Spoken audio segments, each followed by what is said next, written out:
magbasa ng salita ng hula. Mapalad ang nakikinig at tumutupad. Mapalad ang nahahapis at sila ay aaliwin. Mapalad ang nagugutom at sila ay bubusugin. Ang magtiis hanggang sa wakas, sila lamang ang maliligtas. Ang magtiis hanggang sa wakas, sila lamang ang siyang maliligtas. Lalaganap ang kasamaan at sila'y magkakanuluhan. Lilitaw ang mga bulaan dito sa sanlibutan. Makipot ang pintuan patungo sa kaligtasan. Malapad ang pintuan tungo sa kapahamakan. Ang magtiis hanggang sa wakas, sila lamang ang maliligtas. Ang magtiis hanggang sa wakas, sila lamang ang siyang maliligtas.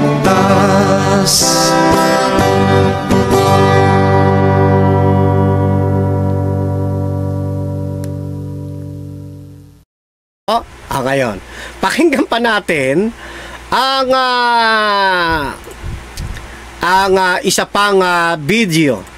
Dako tayo sa ating 7 minutes na second cross ng ating negative Jobanil ng Roman Catholic. Your time start now. Okay, salamat po Mr. Moderator. Salamat din Brother Fernando sa pangalawang tindig. Balikan natin yung Matthew, Luke chapter 4 verse 16, Mr. Camacho. Doon yung kasing una mo nilatag at magandang pag-usapan natin yun. Sa verse 16, Mr. Camacho, ano ba yung ginawa ng ating Panginoon doon?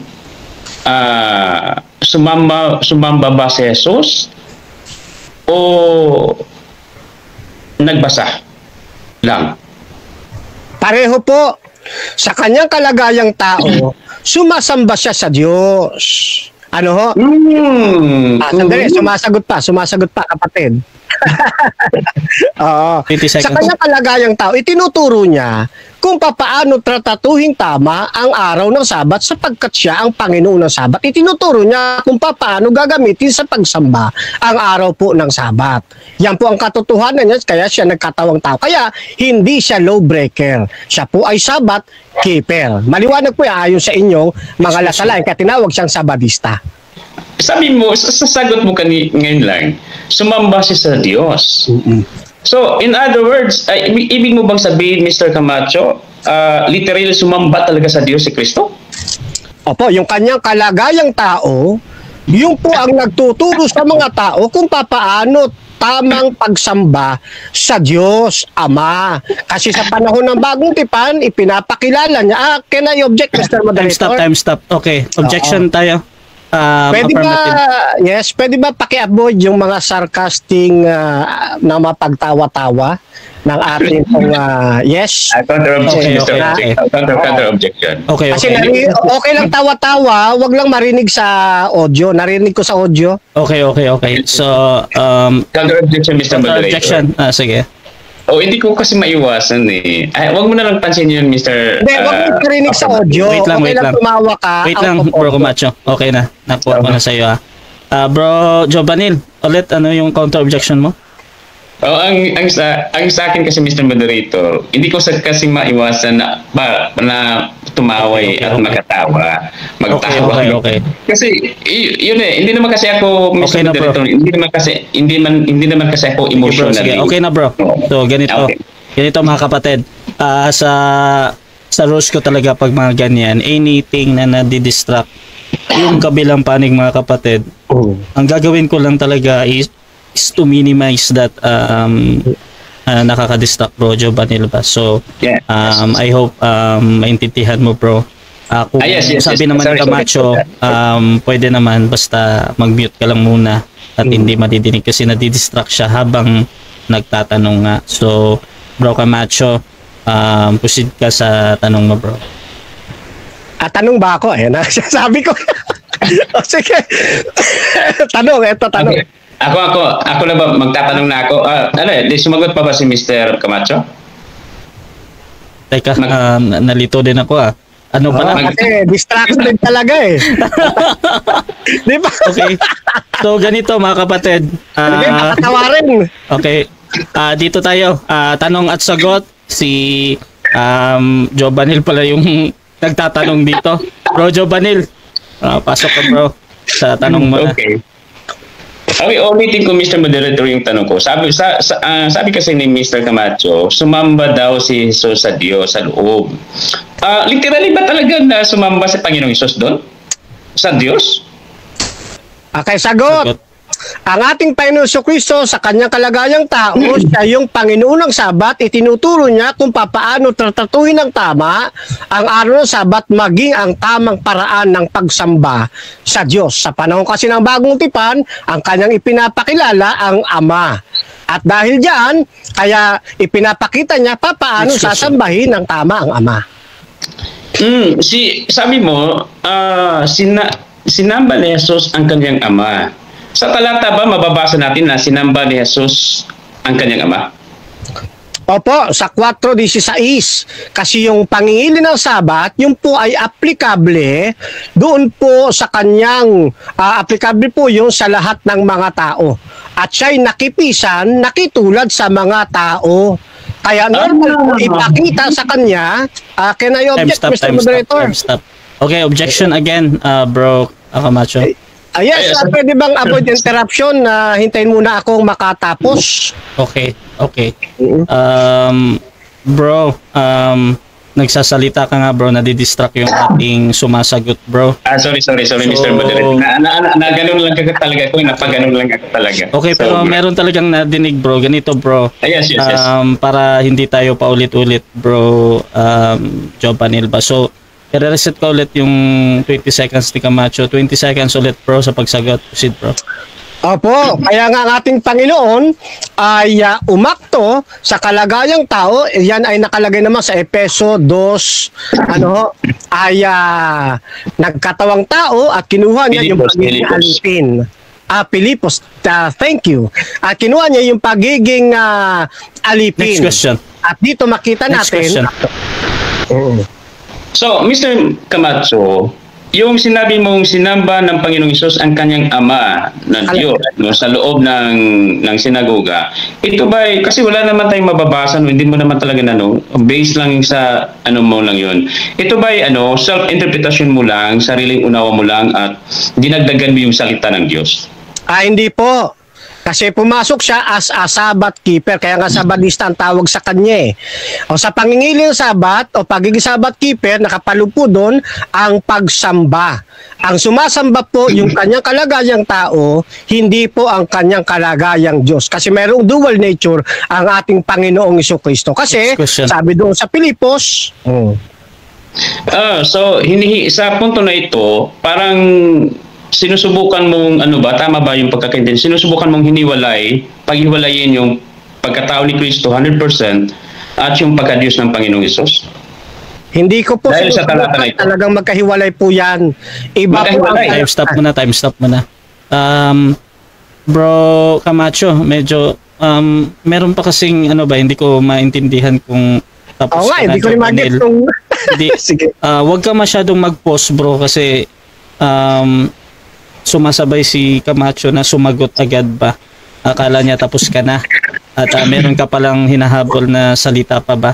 So ganito bro, buuin mo muna yung tanong mo bro. Tapos Sige. sagot natin ulit. Sige, So, bro. sa naging sagot mo, Mr. Camacho, na si Kristo ay nasa katawang tao, no, yung pagkakaintindi ko. Sinasabi mo bang tama, iwan ko kung tama yung pagkakaintindi ko, no? Are you trying to, siniseparate yung pagkatao ni Kristo at yung Diyos ni Kristo sa panahon na ito, sa talata na ito? Yun ba yung pinupunto mo rin? Hindi ko po sineseparate, talagang magka-separate po yon. Iba po ang kalagayang Diyos niya, iba ang kalagayang tao. Sa pagkakataon po yan, ang pumasok po sa sinagoga, maliwanag naman, no, siya po ay isang Sabbath keeper. Hindi po siya Sabbath breaker. Kaya nga walang linguista kayo mababasa na si Kristo eh. Pero sa mga latalaan Next ninyo, Sabbathista ang turing sa kanya. Yes. Mr. Camacho, curious lang ako, yun ba yung official doctrine ng SDA na pagka pumasok si Kristo sa sinagoga ay wala sa kanya yung pagka-Diyos, hiwalay, sabi mo nga kanina, kaya para yung pagkakaintindi ko, no, na as in tao lang talaga si Kristo nung pagka siya ay pumapasok sa sinagoga, kaya pinatindigan mo na Sabbath keeper si Kristo? Hindi Official po. doctrine ba yan? Ay, sorry. Sasagot na ba? Proceed. Sige. Hindi po, wala kaming doktrina na yung pumasok, tao lang. Ano po, sabi ko nga, ang ating Panginoong Jesucristo may dalawang kalikasan. Yung sumasamba po, yung kanyang kalagayang tao, hindi ang kanyang kalagayang Diyos. Sapagkat, ang ating Panginoong Jesucristo, babasahin ninyo, Colossus 2:9, na sa kanya rin po napupuspos ang pagka-Diyos. Yung pong kalagayang tao niya, yun ang sumasamba, hindi ang kalagayang Diyos. Okay, wala pang problema doon sa Colossian, no, ibang konteksto din yun. Hindi ako magdidwell din doon. Dito tayo sa verse 16 lang. No. Sabi mo, hindi niya official doctrine dahil pero tinitindigan mo pa rin na hiwalay, no? Kung hiwalay, hindi yun? Saan yan iniwan yung pagka-Diyos niya? Kung every time na pumapasok siya sa sinagoga, ibig ba sabihin hindi niya kasama yung pagka-Diyos niya, yung pagkatao lang niya? Mali. Wala ko sinabi na naiiwan yung pagka-Diyos pag mapasok sa sinagoga. Pagpasok niya sa sinagoga, taglay niya dalawang kalikasan, pagiging Diyos at pagiging tao. Ang sumasamba sa Diyos Ama, yung kanyang kalagayang tao, hindi ang kalagayang Diyos. Magkaiba kasi yung degree ho nun. Yung kalagayang tao kasi niya, nakitulad sa mga tao. Next question. Magkaibang degree. O sige, sakyan na natin yun.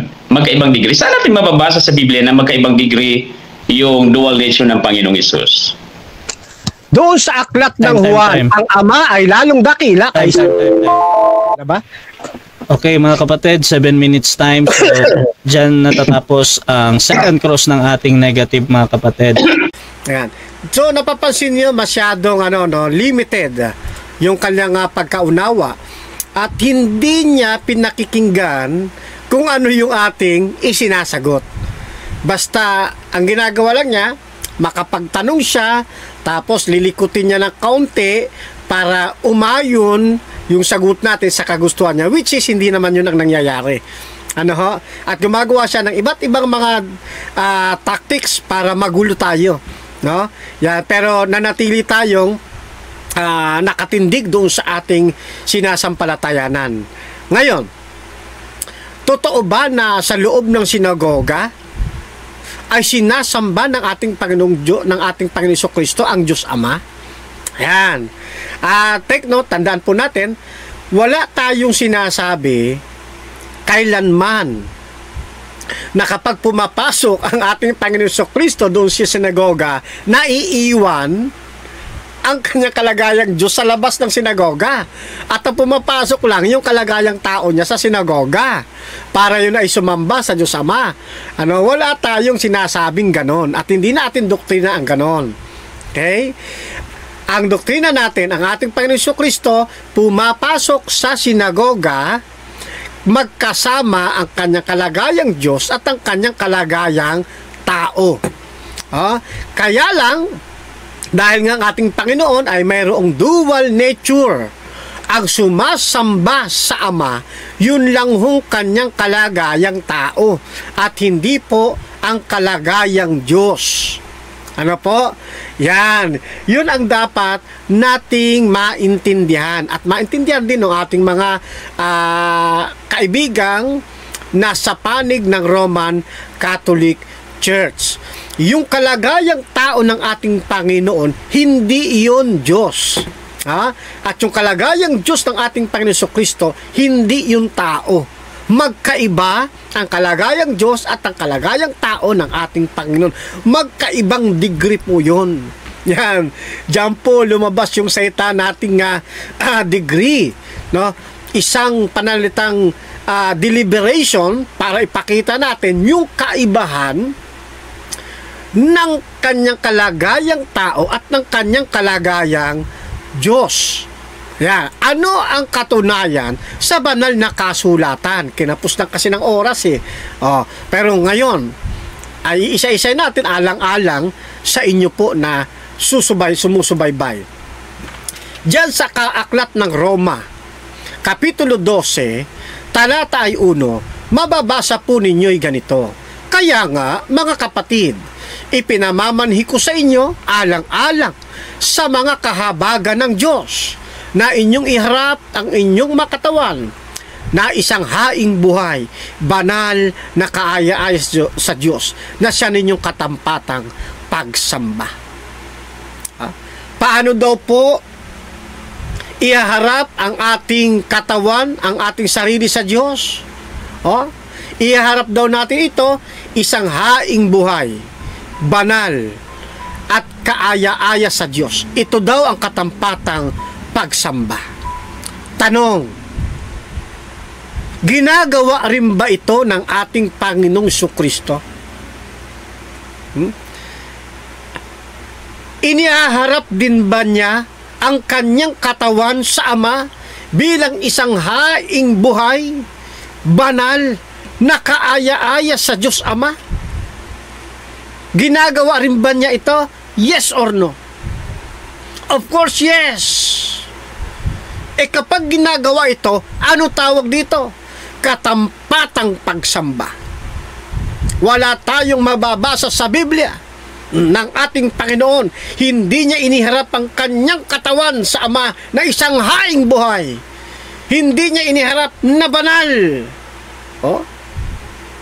Wala tayong mababasa. Kundi mababasa natin tunay na iniharap ng ating Panginoon ang kanyang katawan bilang isang haing buhay, banal na siyang naging kaaya-aya sa Diyos Ama. Ito ang katampatang pagsamba. Nakita niyo yung principle, mga kapatid? Alin ang sumasamba sa Ama? Yung kanyang katawang laman. Tuloy sa isa pang talata, Hebreos 5:7. Nung si Jesus ay namumuhay pa rito sa lupa, siya'y nanalangin at lumuluhang nakiusap sa Diyos. Sino Diyos po yan? Ang Ama. Na makakapagligtas sa kanya sa kamatayan. At dininig siya ng Diyos dahil lubusan siyang nagpakumbaba. Alin yung tumatawag? Alin yung dumadalangin sa Diyos Ama? Yung kanyang kalagayang laman. Sapagkat ang kanyang kalagayang laman ay mapupunta sa kamatayan. Kaya ang sabi rito nung si Jesus namumuhay pa rito sa lupa, nanalangin siya at lumuluha, nakikiusap siya sa Diyos Ama. Na ang Diyos Ama ang siya makapagliligtas sa kanya saan? Sa kamatayang dadanasin niya. Alin yung nangungusap? Di yung katawang magdudulot ng kamatayan. At ang wika, dininig siya ng Diyos Ama dahil sa kanyang lubusang pagpapakumbaba. Ngayon, baka sasabihin naman Diyos Ama ba ang binabanggit dyan na kanyang kausap? Wala namang letra por letrang nakalagay Diyos Ama. Naku po, mga kapatid. Pagkaganyang kababaw ang inyong theology, ay magsialis na kayo dyan, mga kapatid. Mapapahamak lang kayo sa simpleng pagbabasa at pag-aaral ng Biblia. Hindi pa ninyo maintindihan. Lumipat kayo sa Seventh-day Adventist. Tuturuan kayo ng tamang pagbasa at pagkaunawa sa banal na kasulatan. Kaya nakita nyo sa tanong, kahit ano pa ikot-ikot sa atin, yun at yun ang sagot natin. Firm. Di ba? O, tuloy, sa isa pang talata. Yan. Mateo 14:23. Matapos niyang paalisin ang mga ito, mag-isa siyang umakyat sa bundok upang manalangin. Nag-iisa siyang inabutan doon ng gabi. Sino po yan? Ang Panginoong Hesus. Marami kasi mga apologist ko, no? Pero hindi alam ang sistema ng panalangin. Hindi alam ang sistema ng pagsamba sa Diyos. Oh? Ay yung palang pagsamba sa Diyos, sabi ng Biblia, maiharap mo ang iyong katawan na banal, kaaya-aya. Oh. Iharap mo na ito'y buhay, banal. Oh. Ito'y kaaya-aya sa Diyos. Ito'y pagsamba sa Diyos. Yung pananalangin ng ating Panginoon, pananalangin natin, isang uri na po ng pagsamba po yan. Oh? Isang anyo ng pagsamba. Kaya yung mga hibik na ginawa ng ating Panginoon sa Diyos Ama, isa pong anyo yun, oh, ng pagsamba sa Ama. Oh. Kaya nga yung mga yung Catholic gumawa ng ano yan di ba? Gumawa kayo ng pattern ng pananalangin. Anong pattern yan? Baka nakakalimutan nyo, kayo ang author niyan. Oh, Roman Catholic ang author niyan. Yung Acts. Ano yung Acts? Ano yung letter ng A? Adoration, pagsamba. 'Di ba? C, confession. Oh, yung T, thanksgiving. S, supplication. Kayo author niyan, 'di ba? Oh. Ano daw ang uri ng pagsamba? Oh? Adoration. Yung kikilalanin mo, pupurihin mo ang Diyos. Oh. C, confession. Mangungumpisal ka, 'di ba? Yan po yan Oh, T, thanksgiving, magpapasalamat ka sa lahat ng tinanggap mong biyaya. Magpapasalamat ka sa lahat ng bagay. Supplication, hihingi ka. Andyan yung pagsusumamo mo.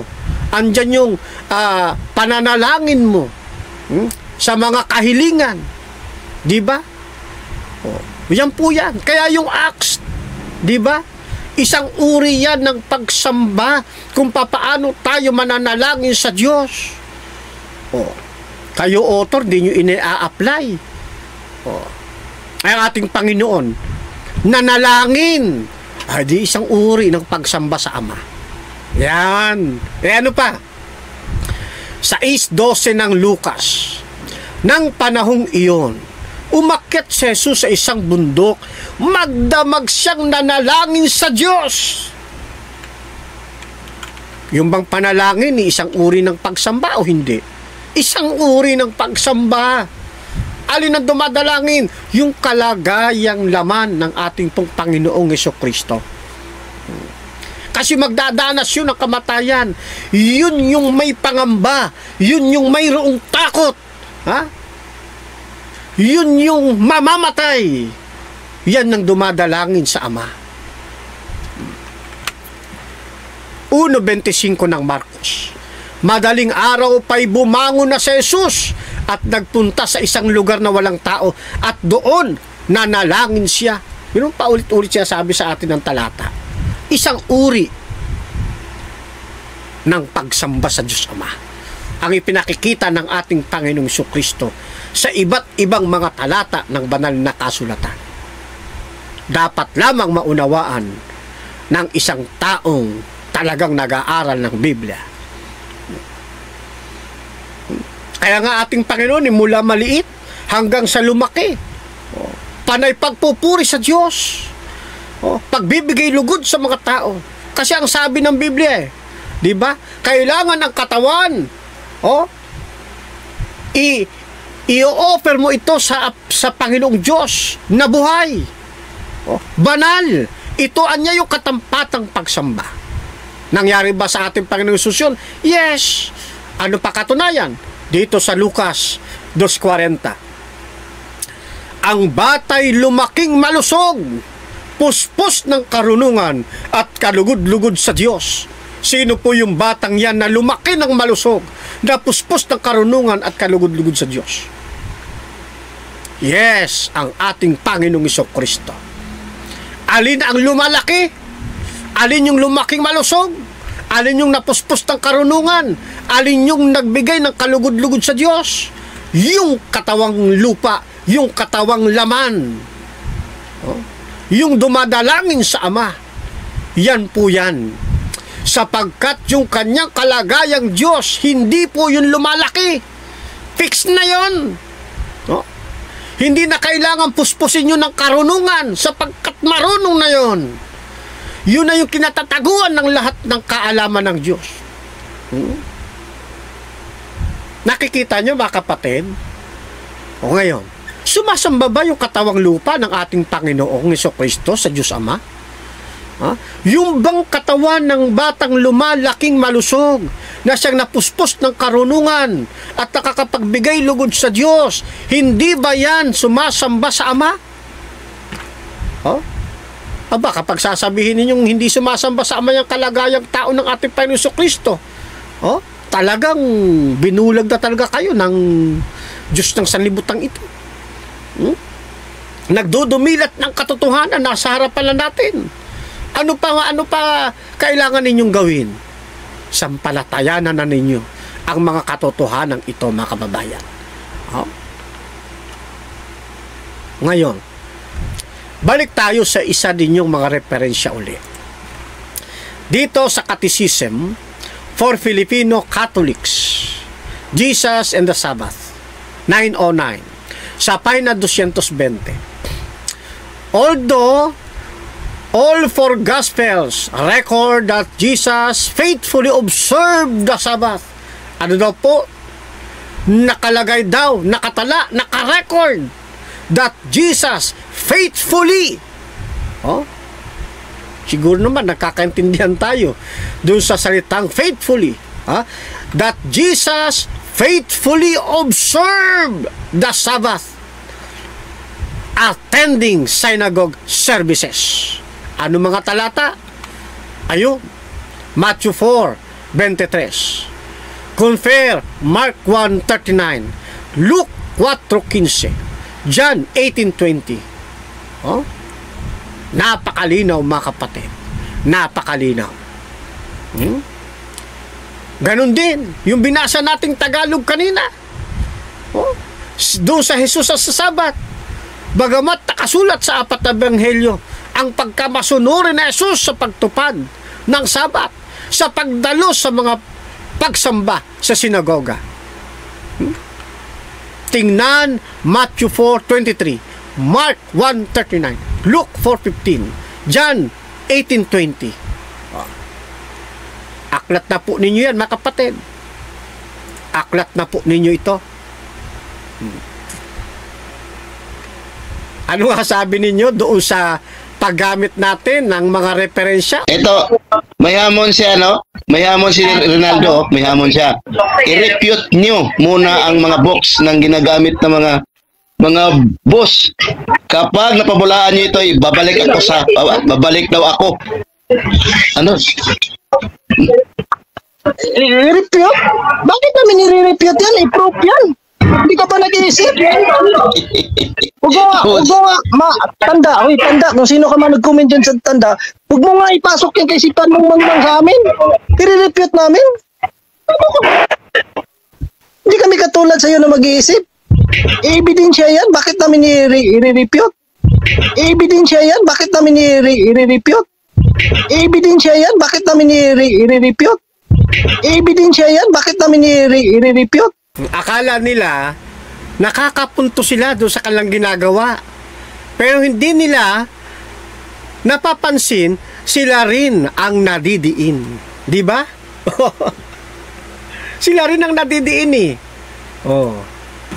Kaya pag hawak mo talaga katotohanan, hindi ka hindi ka masusukol. Katulad niyan sila. Sa mga ginagamit nating referensya, sukol na sukol eh. At hindi nila i-refute yan. Kasi ebidensya yan. Ha? Yan. Okay. Mapalad ang bumabasa ng salita ng hula.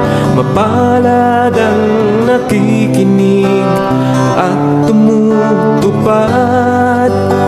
Mapalad ang nahahapis at sila ay aaliwin. Mapalad ang nagugutom at sila ay bubusugin.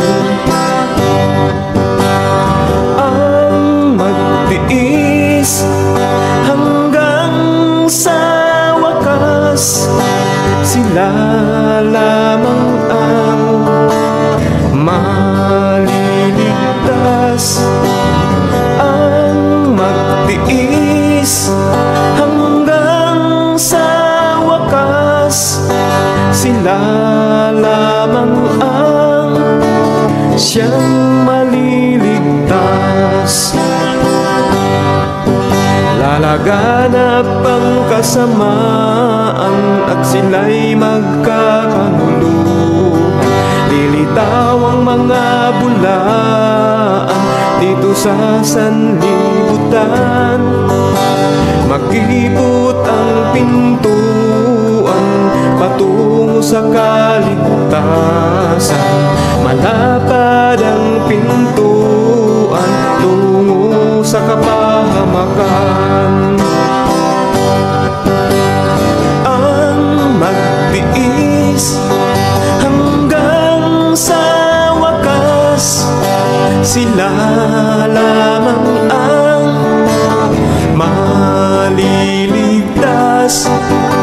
Ang magtiis hanggang sa wakas, sila lamang ang siyang